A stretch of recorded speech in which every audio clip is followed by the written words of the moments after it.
আসসালামু আলাইকুম সুপ্রিয় শিক্ষার্থী। তো তোমাদের হচ্ছে ঢাকা বিশ্ববিদ্যালয় ভর্তি পরীক্ষা কিন্তু সময়টা নক করতেছে যে আমি কিন্তু এসে পড়েছি। তো মেডিকেল ভর্তি পরীক্ষার প্রায় 28 দিন পরে ঢাকা বিশ্ববিদ্যালয় ভর্তি পরীক্ষা। তো অবজেক্টিভ নিয়ে তোমরা অনেক আগে থেকে বিভিন্ন ধরনের প্রিপারেশন নিচ্ছ। ফার্স্ট ইয়ার থেকে অনেকে জয় করি বা বিভিন্ন ধরনের বই সলভ করো, ইভেন চ্যাপ্টার শেষ যে এমসিকিউগুলো থাকে সেগুলো সলভ করলেও অনেক কিছু পারা যায়। তোমরা অবজেক্টিভ নিয়ে মানে অনেকটুকু ঘাটছো, কতটুকু পারছো সেটা পরের ব্যাপার, বাট ঘাটাঘাটি করছো। বাট রিটেন এটা নিয়ে আমি শিওর 90% স্টুডেন্টের কোনো আইডিয়াই নেই, কী টাইপের প্রশ্ন হয় সেটা নিয়ে তোমাদের আইডিয়া নেই। তো তোমাদের জন্য আমরা নিয়ে আসছি ব্যাটলস অফ ডাইনামিক্সের পক্ষ থেকে ঢাকা বিশ্ববিদ্যালয়ের ডিউ এ রিটেন আমরা স্পেশাল একটা প্লেলিস্ট তোমাদেরকে তৈরি করে দিব। সেই প্লেলিস্টে শুধুমাত্র যে পড়াবো তা না, তোমাদের বিভিন্ন ধরনের গাইডলাইন দিব, অনেক ধরনের সাজেশন পিডিএফ দিব। তো এই পুরো প্লেলিস্টে আমরা ব্যাটলস অফ বায়োলজির পক্ষ থেকে অ্যাকচুয়ালি থাকতেছি, কিন্তু ক্লাসগুলো আপলোড দেওয়া হবে ব্যাটলস অফ ডাইনামিক্স চ্যানেলে।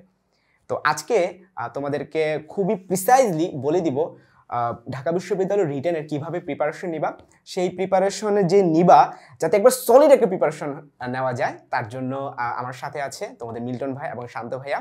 তো আমি প্রথমে মিল্টন ভাইকে বলবো যে ঢাকা বিশ্ববিদ্যালয় ডিউ এ রিটেনের প্রিপারেশনটা কিভাবে খুব সুন্দরভাবে গুছিয়ে দেওয়া যায়। ওকে, সো এটা হচ্ছে আমাদের একটা নতুন ইনিশিয়েটিভ যেটা তোমাদের স্বার্থে আমরা নিয়ে আসছি।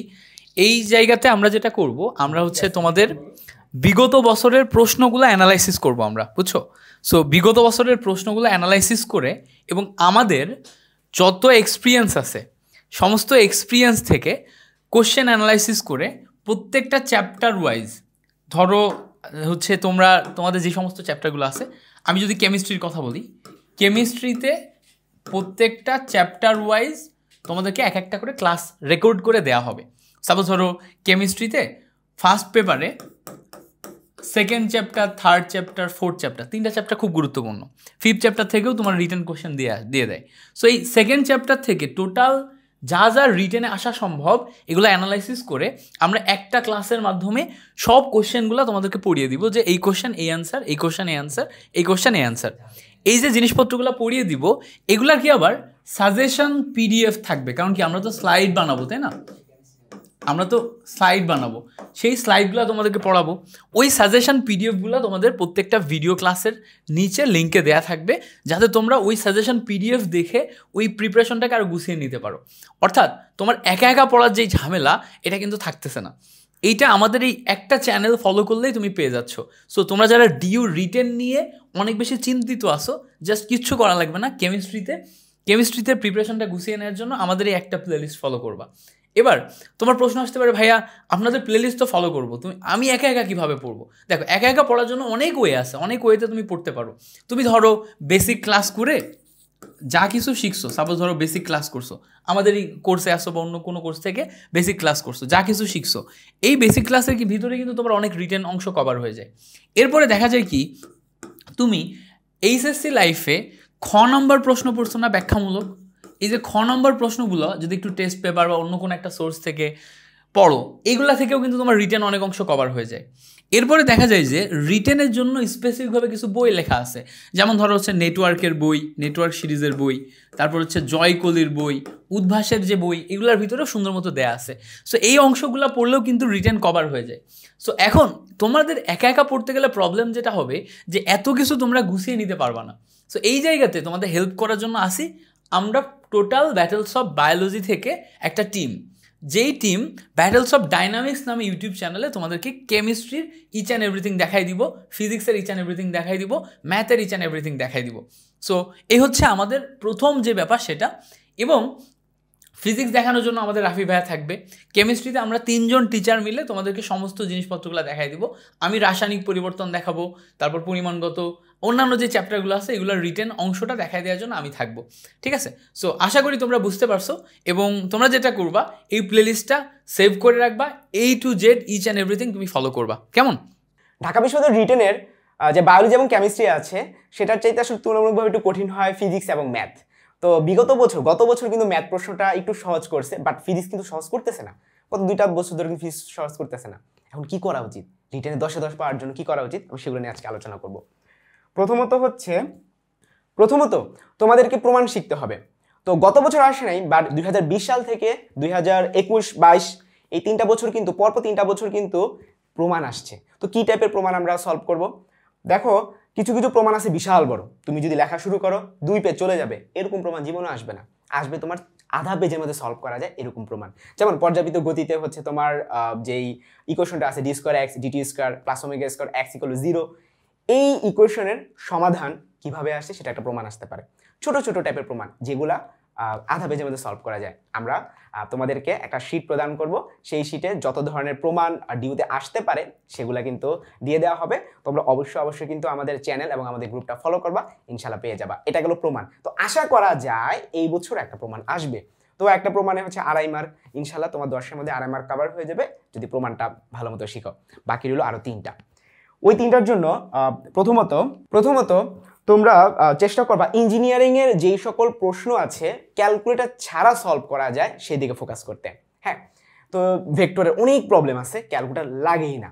তুমি ডট গুণফল বলো, ক্রস গুণফল বলো, হ্যাঁ ভেক্টর ক্যালকুলাস বলো, এগুলো তুমি ক্যালকুলেটর লাগে না। ক্যালকুলেটর ছাড়া যেগুলো সলভ করা যায় সেগুলো তোমরা অবশ্যই সলভ করবা। তার জন্য কি করবা, উদ্ভাসের ইঞ্জিনিয়ারিং যে প্রশ্ন ব্যাংকটা আছে সেটা তোমরা কালেক্ট করতে পারো, অথবা অন্য যে কোনো ইঞ্জিনিয়ারিং প্রশ্ন ব্যাংক, সেটা কালেক্ট করে সব ম্যাথ করবা না, তুমি দেখলেই বুঝবা কোনগুলোতে বিগ অ্যামাউন্ট অফ ক্যালকুলেশন আছে সেগুলো স্কিপ করে যাবা, আর যেগুলো হাতে হাতে সলভ করা যায় সেগুলো সলভ করে ফেলবা। ঠিক আছে, এরকম করে প্রত্যেকটা চ্যাপ্টার ধরে ধরে ইঞ্জিনিয়ারিং প্রশ্ন ব্যাংক সলভ করা। সো আমি সবার প্রথমে রাখতেছি কি, ইঞ্জিনিয়ারিং প্রশ্ন ব্যাংক, ইঞ্জিনিয়ারিং প্রশ্ন ব্যাংক। ঠিক আছে, আবার দেখো বেশি অতিরিক্ত পড়তে যাও না, পরে কিন্তু আমও যাবে সালাও যাবে। হ্যাঁ, এবার আসি ইঞ্জিনিয়ারিং প্রশ্ন ব্যাংকের বাহিরে ভাইয়া কি করব, আমরা বইয়ের উদাহরণ সলভ করব। তুমি যদি ইসাক স্যারের বই ফলো করে থাকো ইন্টারে, ইসাক স্যারেরটা করবা, তপন স্যারেরটা দরকার নাই। যদি তুমি তপন স্যারেরটা ফলো করে থাকো ইন্টারে, তাহলে তপন স্যারেরটা করবা। চ্যাপ্টার শেষের যে ম্যাথগুলো আছে সেগুলো করার তুমি সময় পাবা না, শুধুমাত্র উদাহরণগুলো পড়ো। এই উদাহরণগুলোর প্যাটার্ন কিন্তু তুমি চ্যাপ্টার শেষের ম্যাথগুলোতে পাবা। সো শুধুমাত্র উদাহরণগুলো করবা, তাহলে তোমার সেকেন্ড স্টেপটা কি থাকবে, উদাহরণের ম্যাথ। তো ধরো এগুলো করে ফেললাম, এখন কি করবা, তোমার দুর্বলতা খুঁজে বের করতে হবে। দুর্বলতা খোঁজার জন্য আমি তোমাদেরকে বলবো যে কোনো জায়গায় মডেল টেস্ট দেওয়ার জন্য। তো এখন অনলাইনে অনেক ধরনের প্ল্যাটফর্ম বা অনেক কিছু আছে, ফ্রিতে এক্সাম দেওয়া যায়। এবং আমরাও তোমাদেরকে ঢাকা বিশ্ববিদ্যালয়ে রিটেনের জন্য প্রায় 4টা বা 5টার মতো আমরা এক্সাম নিব। তো তোমরা অবশ্যই কিন্তু সেগুলো ফলো করবা, সেই এক্সামগুলোর সলভ পিডিএফ সহকারে দিয়ে দিব, তাহলে তোমরা তোমাদের দুর্বল দিকগুলো খুঁজে পেতে পারবা। তাহলে 3 নাম্বারটা হচ্ছে কি, নিজের দুর্বলতা খুঁজে বের করা এবং তার জন্য মডেল টেস্ট দিতে হবে। সো এই 3টা ফলো করো, এনাফ। এখন ইঞ্জিনিয়ারিং প্রশ্ন ব্যাংকে তুমি ঠাস করেই কি সলভ করতে পারবা না, তার জন্য তোমাকে কনসেপ্ট ক্লিয়ার করতে হবে। এখন কনসেপ্ট ক্লিয়ারের জন্য তোমার যা যা করা লাগে তা করবা। কি কি করা লাগতে পারে, তোমার অনলাইনে ক্লাস ফলো করা লাগতে পারে, তার জন্য তো আমরা আছি, আমাদের প্লেলিস্টে সব সুন্দর মতো থাকবে। সো কনসেপ্টটা ক্লিয়ার করে নিবা, এগুলো হচ্ছে প্র্যাকটিস, এগুলা প্র্যাকটিস। তো ক্লাস তো আগে তোমার শেখা লাগবে, তাই না? কনসেপ্ট তো ক্লিয়ার হইতে হবে, সেই কনসেপ্টগুলো ক্লিয়ারের জন্য আমরা আছি, আমাদের সাথেই তোমরা পরিপূর্ণভাবে একটা প্রিপারেশন নিয়ে নিতে পারবা। তো এই ছিল ফিজিক্স নিয়ে কথাবার্তা। তো কেমিস্ট্রি গেল, ফিজিক্স গেল, তো এখন আমাদের সাথে আছে একজন বুয়েটিয়ান, তোমাদের শান্ত ভাইয়া। সে ভাইয়া কিন্তু শুধুমাত্র ম্যাথ না, ওভারঅল ভাবে বলে দিবে যে আসলে তোমাদের কিভাবে প্রিপারেশনটা নেওয়া উচিত। তো শান্ত, আসো, আমাদের হচ্ছে পোলাপাইনদেরকে একটু বলে দাও ডিউ রিটার্নের জন্য তোমার অভিজ্ঞতা এবং কি করা উচিত। আমি তো কিছু বলবো না। আচ্ছা, তোমাদের রাফি ভাইয়া এবং মিল্টন ভাই কিন্তু ওভারঅল ফিজিক্স কেমিস্ট্রি অর্থাৎ সাবজেক্ট ওয়াইজ বলে দিল যে তোমরা কি করবা। আমি একটু স্পেশালি ডিউ রিটেনটা নিয়ে আলোচনা করি। যখন আমি হচ্ছে মেইনলি ইঞ্জিনিয়ারিং প্রস্তুতি নিয়েছিলাম, ঠিক আছে, আমার মেইন টার্গেট ছিল যে আমি ইঞ্জিনিয়ারিং পড়বো। তো ইঞ্জিনিয়ারিং পড়ার জন্য আমি কি পড়ছি, ফিজিক্স কেমিস্ট্রি আর ম্যাথ, এই 3টে তো আমার ইঞ্জিনিয়ারিংয়ে পড়তে হয়। তার পাশাপাশি আমি একাডেমিক থেকে বায়োলজিতে ভালো ছিলাম। তো একাডেমিকে বায়োলজিতে ভালো থাকার কারণে আমার কি হলো দেখো তো, ফিজিক্স কেমিস্ট্রি ম্যাথ 3টা তো আমি ইঞ্জিনিয়ারিং প্রস্তুতি নিচ্ছি, তার সাথে আমি বায়োলজিতে একাডেমিকে ভালো হওয়ার কারণে আমার কাছে এখন 4টা অপশনই আছে। এবং তোমরা জানো ডিউতে টোটাল 4টা সাবজেক্ট দাগাইতে হয়। সো আমি একদম শুরু থেকেই ধরে নিয়েছিলাম যেহেতু আমি ইঞ্জিনিয়ারিংয়ের জন্য পড়তেছি, আমি বুয়েট অথবা সিকিউরিটি এর জন্য পড়তেছি, তো ফিজিক্স কেমিস্ট্রি ম্যাথ আমার ওইখানে কভার হয়ে যাবে, আমি জাস্ট বায়োলজি নিজের জন্য পড়বো। সো যখন আমি ডিউর রিলেটেড পড়ালেখা করতে যাইতাম, ধর হচ্ছে ডিউর প্রশ্ন ব্যাংকটা সলভ করতাম, বা ডিউর জন্য আলাদা কিন্তু একটা ভার্সিটি প্রশ্ন ব্যাংক আছে, সেখানে সকল ভার্সিটি প্রশ্নগুলো থাকে, এগুলো যখন সলভ করতে যাইতাম আমি ডিউ রিটেন নিয়ে আলাদাভাবে কখনো চিন্তাই করতাম না। ধরো শঙ্করায়ন, এই টপিকটা আমি যখন ক্লাসে কাভার করতেছি, এই টপিকটা থেকে রিটেন প্রশ্ন আসলেও আমি পারবো, এই টপিকটা থেকে এমসিকিউ আসলেও আমি পারবো। এখন স্যার ঘুরায়া পেঁচায়া যতভাবেই দেখ না কেন, এই টপিকটা যদি আমার পড়া থাকে তার মানে আমি সেখান থেকে অ্যান্সার করতে পারবো। তো তোমরা যখন পড়তে যাও তোমাদের মাথায় চিন্তা থাকে এই টপিকটাকে তোমরা দুইটা ভাগে ভাগ করো, যেটার এমসিকিউ চিন্তা করো, এটার রিটেন চিন্তা করো। এই চিন্তাটা করবা না, তুমি টপিক শেষ করো। একটা টপিক যখন শেষ করবা তুমি এমনভাবে টপিকটা শেষ করবা যেন ওইটা থেকে যদি রিটেন প্রশ্ন আসার সম্ভাবনা থাকে তুমি তো দেখলেই বুঝবা যে এখান থেকে রিটেন প্রশ্ন আসতে পারে। আর তার জন্য তো আমরা ক্লাসগুলো নিচ্ছি যেন তুমি বুঝতে পারো যে কোন জায়গাগুলো থেকে ডিউতে প্রশ্নগুলো আসতে পারে। আর সব থেকে বড় কথা, ডিউ রিটেনটা কিন্তু খুব বেশি দিন ধরে চালু হয়নি, 3 বছর ধরে চালু হয়েছে, তো সেখানে খুব একটা প্রশ্ন কিন্তু নাই। তাই আমরা যেটা করতেছি যে ওইখান থেকে অভিজ্ঞতা নিয়ে পাশাপাশি আমাদের নিজস্ব অভিজ্ঞতাকে কাজে লাগায় তোমাদের জন্য আমরা স্লাইডে যে প্রশ্নগুলো রাখবো আমরা চেষ্টা করবো স্লাইড থেকেই যেন তোমাদের ডিউতে রিটেনে কমন আসে।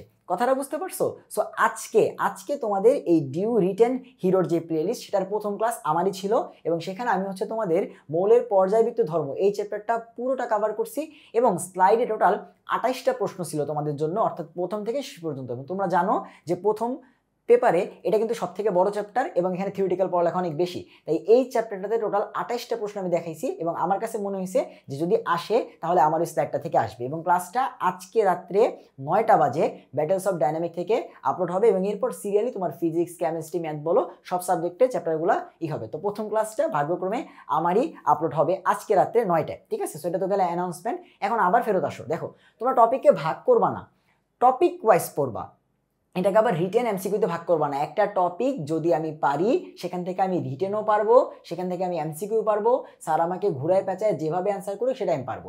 এই জিনিসটা তুমি মাথায় রাখবা, তাহলে তোমার মাথা থেকে রিটেন এই যে প্রেশারটা এই প্রেশারটা কমে যাবে। কথা বুঝতে পারতেছো? এই প্রেশারটা তুমি মাথায় নিবা না, তুমি জাস্ট আগে ওই টপিক শেষ করার উপর ফোকাস দাও, দেন তুমি হচ্ছে এমসিকিউ সলভ করো, এরপর তুমি দেখবে রিটেন প্রশ্নগুলো এমনি পারতেছো, কারণ ওই টপিক পারো মানে ওই টপিকের প্রশ্নও তুমি পারবা। কথা বুঝতে পারছো? তাহলে ওভারঅল এই ছিল হচ্ছে আমাদের কথাবার্তা। আর আমার এক্সপিরিয়েন্স থেকে আমি দেখছি যে কেমিস্ট্রির প্রশ্নটা, আমি যেহেতু কেমিস্ট্রি পড়াই, কেমিস্ট্রির প্রশ্নটা ডিউতে কিছুটা সহজ হয়। কথা বুঝতে পারছো? কেমিস্ট্রি প্রশ্নটা সহজ হয়, আর বায়োলজিটাও মোটামুটি সহজ হয়, বাট ফিজিক্সটা একটু বেশি কঠিন হয়, ম্যাথটাও কঠিন হয়। সো এই ফিজিক্স আর ম্যাথটা তোমরা একটু ভালো করে কইরো। রাফি ভাইয়া, তারেক ভাইয়া তোমাদের ম্যাথ ফিজিক্স নিবে, তো তোমরা খুব ভালোভাবে ফিজিক্সটা কাভার কইরো, কারণ আমার কথা হচ্ছে যে ফিজিক্স এবং কেমিস্ট্রিতে তুমি যে এক্সট্রা মার্কগুলো পাবা সেটা তোমাকে কিন্তু অন্যদের থেকে আগায় দিবে। কেমিস্ট্রি এবং বায়োলজি সোজা হবে, তো সোজা হইলে সবাই নাম্বার পাবে, কিন্তু ফিজিক্স আর ম্যাথ ধরো কঠিন হইলো, সেখানে সবাই নাম্বার পাবে না, তো যে একটু বেশি নাম্বার পাবে সেই কিন্তু বাকিদের থেকে র্যাঙ্কে আগায় যাবে। তো এই হচ্ছে মোটামুটি কথাবার্তা। তো সবাই আমাদের ডিউ রিটেন হিরো যেই প্লেলিস্টটা আছে সেটাকে ফলো করো, তার পাশাপাশি ভাইয়ারা যে কথাগুলো আমার আগে বলে গেছে সেই কথাগুলোকে সবাই ফলো করার চেষ্টা করো। এবং আমার একটাই কথা যে টপিক পড়ো, টপিককে রিটেন, এমসিকিউ এভাবে চিন্তা ভাবনা করে তোমার ব্রেনে প্রেশার দিও না, কারণ তুমি এখন অনেক কিছু একসাথে পড়তেছো, ঠিক আছে? তুমি হইতে পারে মেডিকেলের জন্য পড়তেছো, বাট তুমি হয়তো মেডিকেলে পড়ে আবার ঢাকা ইউনিভার্সিটি পরীক্ষা দিবা বা ভার্সিটি পরীক্ষা দিবা, তুমি ইঞ্জিনিয়ারিং পড়তেছো তারপরে তুমি আবার ভার্সিটি পরীক্ষা দিবা। সো তুমি জাস্ট মিলানোর চেষ্টা করবা যে তুমি এখন কি পড়তেছো এবং ভার্সিটির জন্য তোমাকে এক্সট্রা কি পড়তে হবে। যেমন আমি ইঞ্জিনিয়ারিং কি বললাম যে আমি ফিজিক্স, কেমিস্ট্রি, ম্যাথ তো ইঞ্জিনিয়ারিং থেকেই কভার করতেছি, সো এখানে যেই টপিকে আমি পড়ে আসছি সেগুলো তো ভার্সিটিতেও আসবে, তো ভার্সিটিতে জন্য তো আমার এক্সট্রা করে পড়া লাগতেছে না। আবার মেডিকেলে কেমিস্ট্রি পড়লে সেটা ভার্সিটি কেমিস্ট্রি মোটামুটি 70 থেকে 80% কভার হয়ে যায়। বায়োলজি মেডিকেলের জন্য যারা পড়বে তাদের তো আর পড়তেই হবে না, তাদের কোনো ভার্সিটিতে আর বায়োলজি পড়তে হবে না, তাদের বায়োলজির পেশারটা শেষ। কেউ যদি ইংলিশ দাগাইতে চায় তাহলে তার মেডিকেলের জন্য তো ইংলিশ পড়ছেই, তার তো আর এক্সট্রা করে এখন আর পড়া লাগতেছে না, খালি জাস্ট প্রশ্ন ব্যাংকগুলো সলভ করলেই হচ্ছে। সো এইভাবে চিন্তা ভাবনা করো যে তোমার এখন কি অবস্থা, তুমি কিসের প্রিপারেশন নিচ্ছ, আর কি দরকার, তুমি নেক্সট যেখানে এক্সাম দিবা সেখানের জন্য আর কি দরকার। সো এই হচ্ছে ওভারঅল কথাবার্তা। তাহলে সবাই ভালো থাকো, সুস্থ থাকো এবং আমাদের প্লেলিস্টটা ফলো করো এবং তোমাদের অ্যাডমিশন জার্নিটা সবার শুভ হোক। তার জন্য অবশ্যই হার্ডওয়ার্ক করতে হবে এবং তোমরা সবাই সেই হার্ডওয়ার্কটা করতে থাকো। আমার পার্ট এতটুকুই। আল্লাহ হাফেজ।